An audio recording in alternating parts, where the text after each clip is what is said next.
Hey, hi everyone, welcome back to my channel. And today we are going to continue with the topic preposition.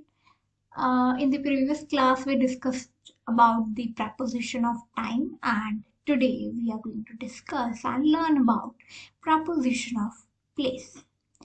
Prepositions are, I already explained in the previous class, when you divide preposition in two different words are pre and position, means वो words या एक word या group of words जो किसी noun pronoun या phrasal noun के आगे use होते हैं उसे कहते हैं हम preposition. As we can see, the word preposition means pre plus position.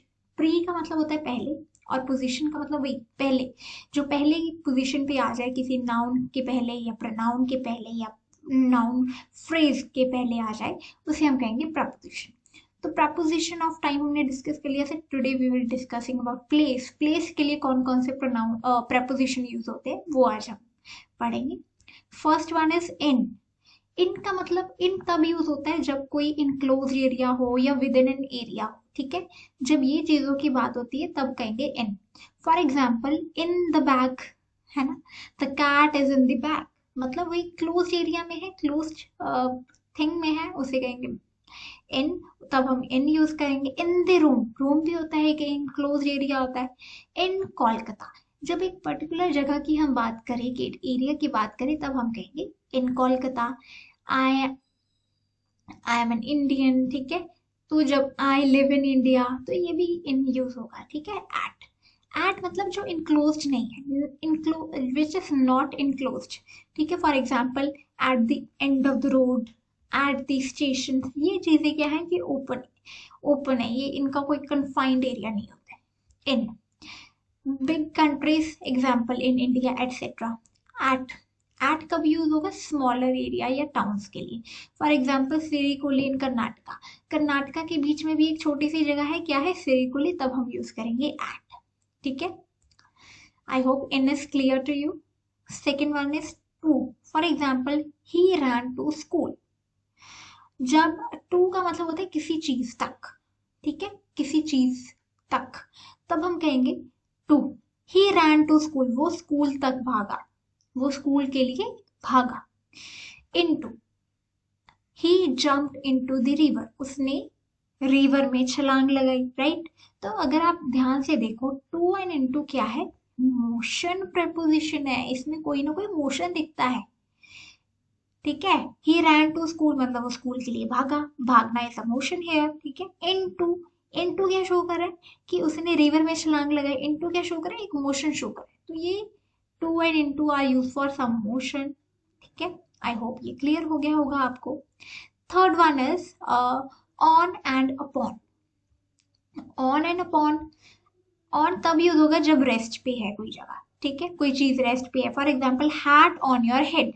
Hat क्या है कि हैट कहाँ पे रेस्ट कर रहा है? हेड के ऊपर. तो जब रेस्ट के लिए कोई हम चीज यूज करेंगे उसे हम कहेंगे on. On bed, on surface, on the table, the cat is sitting on the table, the cat is there on the table, the ball is there on the table. ठीक है, तो ये चीजें होती हैं रेस्ट के लिए, तो उसे हम कहेंगे on. on तब यूज होगा. upon, cat sprang upon the table मतलब मोशन है, कैट ने जो है जो छलांग लगाई टेबल के ऊपर. ठीक है, तो अपॉन क्या यहाँ पे शो कर रहा है? मोशन के लिए. लेकिन ऑन क्या शो कर रहा है? जो चीज रेस्ट पे है. I hope it's clear. Next we are continuing with beside and besides. Beside कब यूज होगा? ठीक है, by the side. We sat beside fireplace, हम एक जलती हुई आग जहां पे है हम उसके पास में बैठे. ठीक है, बिसाइड का मतलब होता है बाय द साइड. ठीक है, बिसाइड्स जहां पे एस आ गया एंड पे. In addition to, for example besides giving him books I wrote notes for him. मैंने सिर्फ उसे अपनी बुक्स ही नहीं दी बल्कि मैंने उसे अपने नोट्स भी दिए लिख के. राइट, तो मैंने उसे बुक्स भी दी और उसके साथ साथ मैंने उसे अपने नोट्स भी दिए. तो बिसाइड्स क्या है? पहले लगेगा पहला, क्योंकि प्रेपोजिशन का मतलब यही होता है ना, पहले लगेगा. राइट, तो बिसाइड्स. तो बिसाइड और बिसाइड्स के बीच में अक्सर बच्चे कंफ्यूज हो जाते हैं. तो मैंने एक कह सकते हैं कि एक तरीका निकाला है जिससे आप भी याद रख सकते हैं कि बिसाइड, तो देखो इसके पीछे कोई एस नहीं लगा है. ठीक है, तो इसका मतलब ये निकाल लो बाय द साइड. ठीक है, साइड ही है ना, बाय द साइड का मतलब ये हो गया बिसाइड का। जब एस आ गया मतलब बिसाइड के साथ एस जुड़ा है तभी वो बिसाइड्स बने ना, तो इसका मतलब आप ये लगा लो इन एडिशन टू। ठीक है, एस जो है वो ऐड हुआ है तो बिसाइड्स का मतलब क्या हो गया, in addition to, right. I hope it's clear. अब बात करते हैं बिटवीन और अमंग की। बिटवीन देखो तभी यूज होगा जब दो चीजों के बारे में बात हो रही है, दो से ज्यादा चीजों की बात हो रही है तब अमंग आएगा। बिटवीन सिर्फ दो चीजों के लिए यूज होता है। I was sitting between Sita and Gita, right. I distributed sweets between Sita and Gita, right. दो लोगों की बात हो रही है, मैंने उनके बीच में स्वीट्स डिस्ट्रीब्यूट करे, मैं उनके बीच में बैठी हूँ।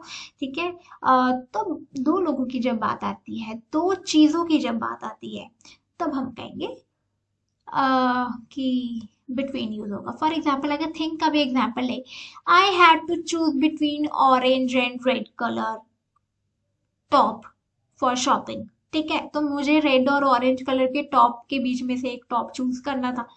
ठीक है, I had to choose between red और I had to choose between red and orange top for my event. ठीक है, ऐसा कुछ लिख सकते हैं। तो दो चीजों के बीच में मुझे चूज करना था कि मैं रेड वाला लूँ या ऑरेंज वाला टॉप लूँ, राइट। तो जब दो चीजों की या दो लोगों की बात आती है तब आएगा बिटवीन। अमंग तभी आएगा जब दो से ज्यादा लोगों की बात हो रही है। ठीक है, अब एग्जाम्पल के थ्रू भी समझ लेते हैं। Distribute sweets between Ram and Shyam, right. तो यहाँ पे बिटवीन आ गया राम एंड श्याम के लिए। Distribute sweets among boys, among तब आया क्योंकि बहुत सारे लड़के हैं। जब दो से ज्यादा लोगों की बात आ जाती है तब आएगा अमंग, राइट। तो अब आ गया बाय। बाय आता है डूअर या एजेंट के लिए।